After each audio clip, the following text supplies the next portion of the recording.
Well, hi there. I am recording this in an Arby's parking lot in Los Angeles, California, April 8th, 2019, and it's been a long time. Happy Rex Manning Day. If you don't know what that means, well, Google is your friend. April 8th is Rex Manning Day, and nobody can be sad on Rex Manning Day. I haven't the first idea of what to say or what to talk about right now. I just wanted to touch base with you because you listen.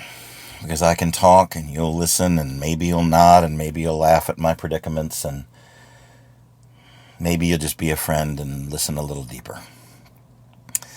But I recognize that it's been way too long since I picked up this microphone and talked into it.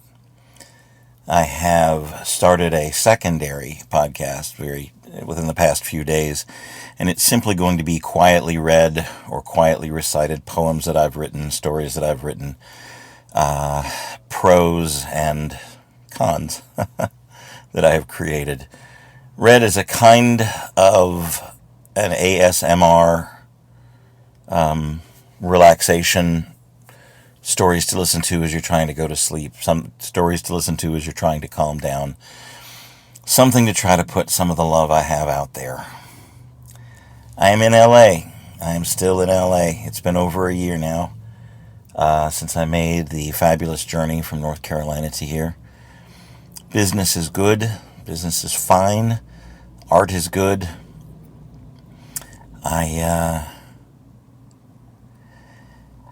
I am surviving, and I am trying to thrive. There's a lot of things that have great potential to be really, really great things, and they are currently on hold while other people make up their minds about things.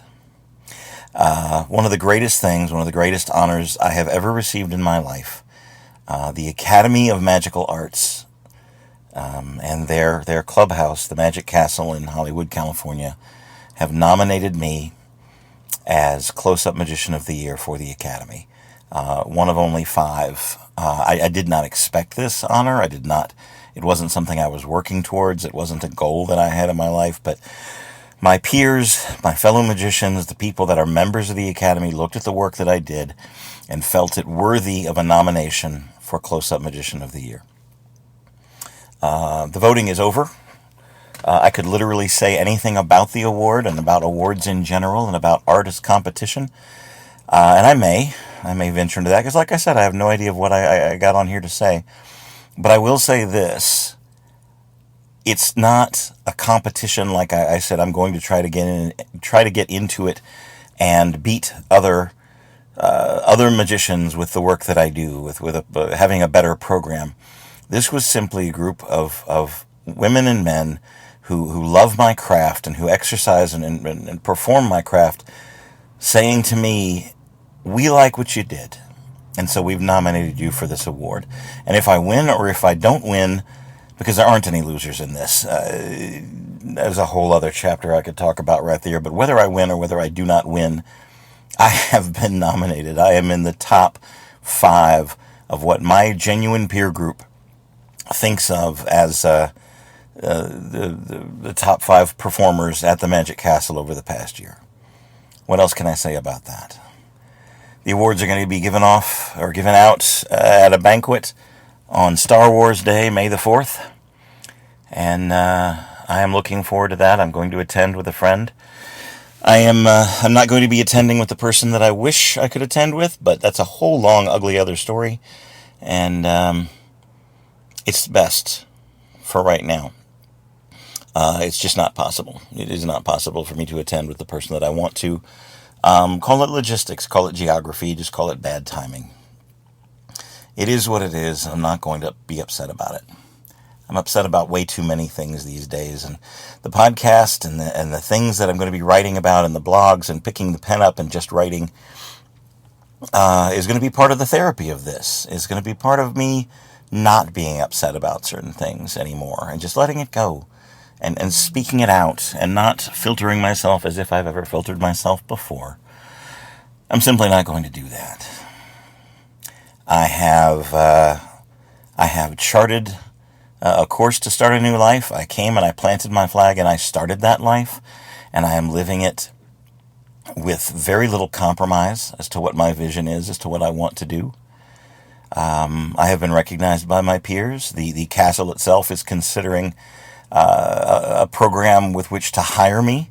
So I would become a face of the Magic Castle itself, which would be amazing and historical, and I would be a part of the history of this legendary place and everything it stands for. And just that by itself is a huge honor, is a huge thing, and I certainly don't take it for granted.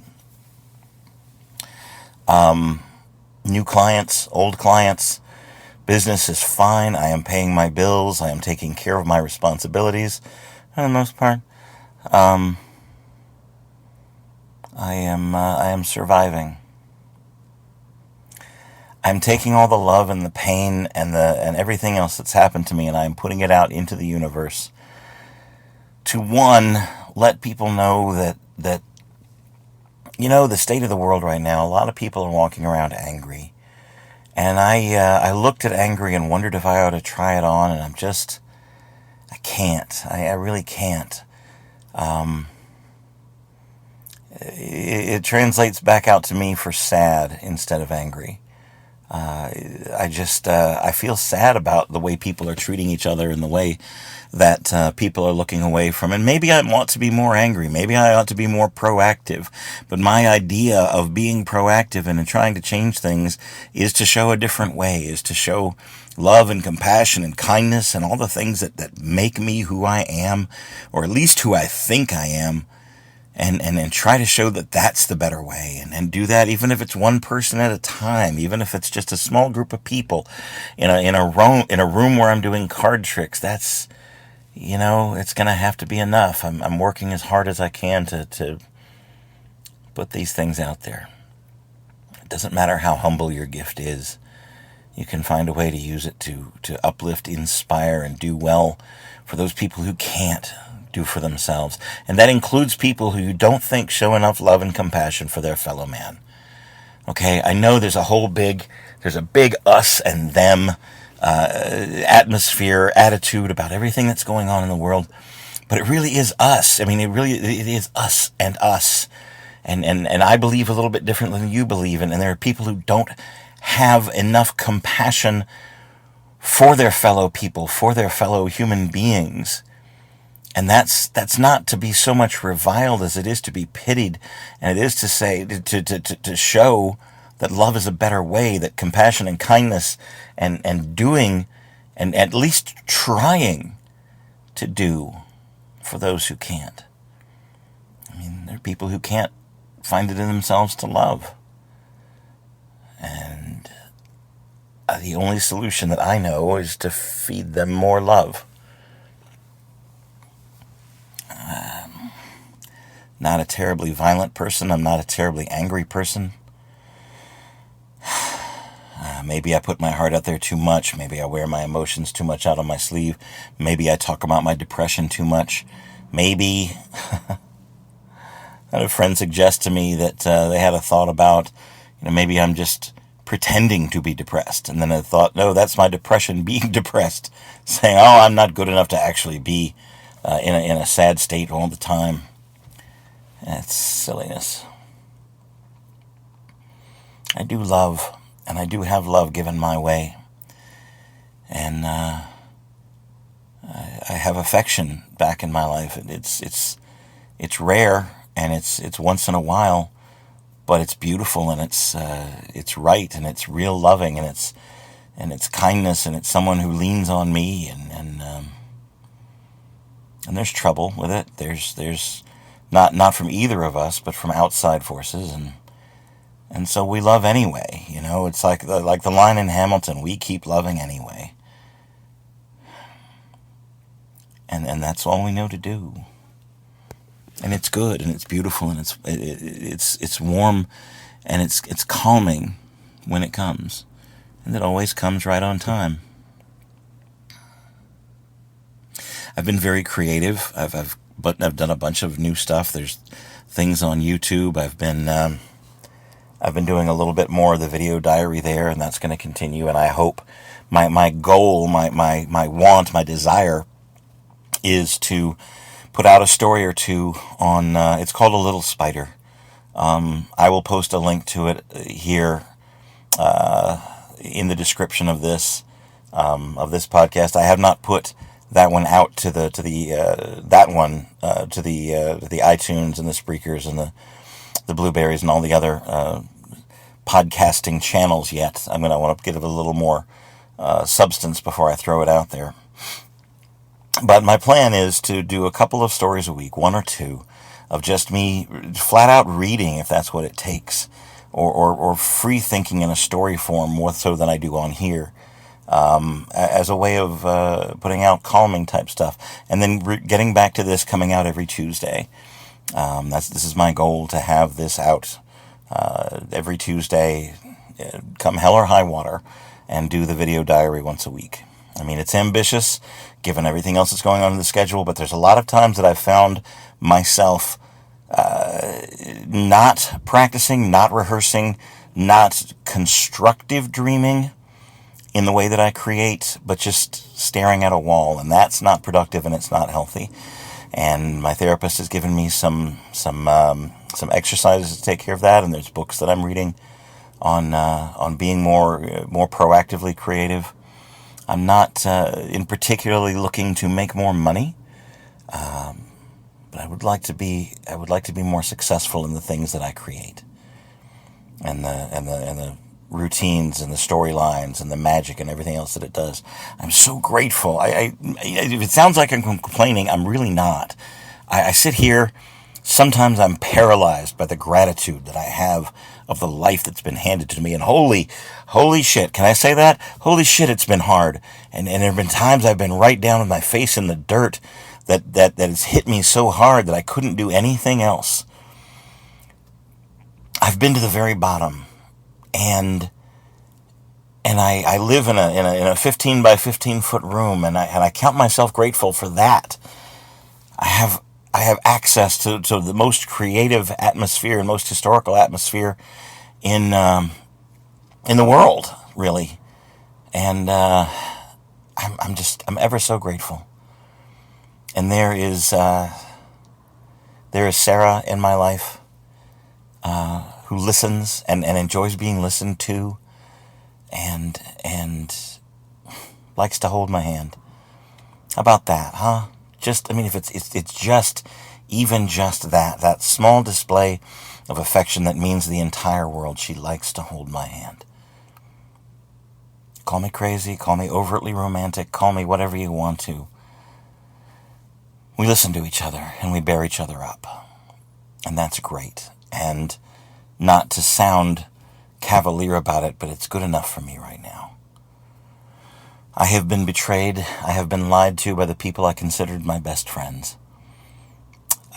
Just flat out lied to my face, flat out. Well, I chose greed over me. I can't see myself not getting paid. Basically, that's way too simplified, and it's way too complicated. And I'm not here to drag anybody down. I'm not here to go through that and pull anybody through the mud. I was lied to. I decided, with help from therapy and help from friends and discussing things with people I trust, especially therapists, I will not be lied to. I will not. I carried it for over a year, not knowing that was the thing that was hurting me the worst, just carrying the lie and letting it go, when I should have let the person who lied to me go instead, regardless of what they meant to me before. And yes, there's forgiveness, and yes, I can finally let all of that go, but I had to take action to protect myself. And that's what that is. And that's probably all I'm going to say about it. I'm certainly not going to bring names up. Names, plural. Because there's no point in that. Like I said, I'm not here to drag anybody down. And anyway, I'm grateful for my life. I'm grateful for the things I've been shown, even the bad things. It's built into me who I am today and what I'm doing now, and I strive really hard not to hurt anyone with the art that I make, or to or to present it negatively. Does that make sense? Anyway, you'll get to see it. I hope you'll get to see it sometime soon. Going to be doing some shows in Charlotte in June, doing a dinner theater on the 12th, and I'm coming back to Petra's on the 15th, and I'll talk more in detail about those as they get closer. I really came on here not knowing what I wanted to say, but I think what I really need to say is I'm okay. I am gutted and broken by things people did to me and choices people made about me, but it's not the first time. And some cruel things were said, but it's not the first time. And my skin is thicker, and I have not lost my capacity to love, and I have not lost my capacity to draw love into myself. What I got on here to say is I'm okay. I'm working through it. I'm doing it in healthy ways. I have love around me. I have the support of good people who believe in me. More than that, I have the support of myself. I love myself. I believe in the work that my hands were made to do, and I'm going to keep doing it. I'm going to post this as is. It's kind of raw. It's kind of out there. Advertisement. I have a Patreon page, and I need your support. Patreon.com/magicartist. I'll put up a link, but it's patreon.com/magicartist. Any little bit you can do to support this ongoing crusade of mine would be helpful. Thank you for your support. Thank you for who you are. If you want to make a one-time thing, I'm just gonna. PayPal is I forgot what the PayPal. I'm sorry. info@themagicartist.com. I'm sorry. PayPal for a one-time, if you want to donate to this, we'll call it a ministry. Why not call it a ministry? I'm up here trying to preach love. info@themagicartist.com. I am grateful for you. That's really what I came to say, and that's really what I mean. I'm grateful for every person listening to this. I'm grateful for every person that I reach with my magic and my voice and my stories. I'm going to keep the stories up. I'm going to keep the magic up for the rest of my life. Whatever that means. I am grateful for you. I see you out there. I read your social medias. I am following and I am keeping track of numerous people, and I see your struggles, and I see your attempts, and I see your failures, and I see your successes, and I'm very proud of you for not giving up. I'm very proud of you for the creative side you have and the art you have built within you. And even if you're scared to get out there and try it, I'm still proud of you for at least considering it and giving it serious thought and realizing you're a creative being. You're perfect just the way you are. And life is criminally short. And so you should love and you should make the art that's in your hands or in your voice or in your feet or wherever it is. You inspire me and you keep me going. You brought me back after too many months because something told me somebody needed to hear from me. I love you. I think you're awesome. Thank you for listening, and I'll talk to you soon. I hope there's love where you are.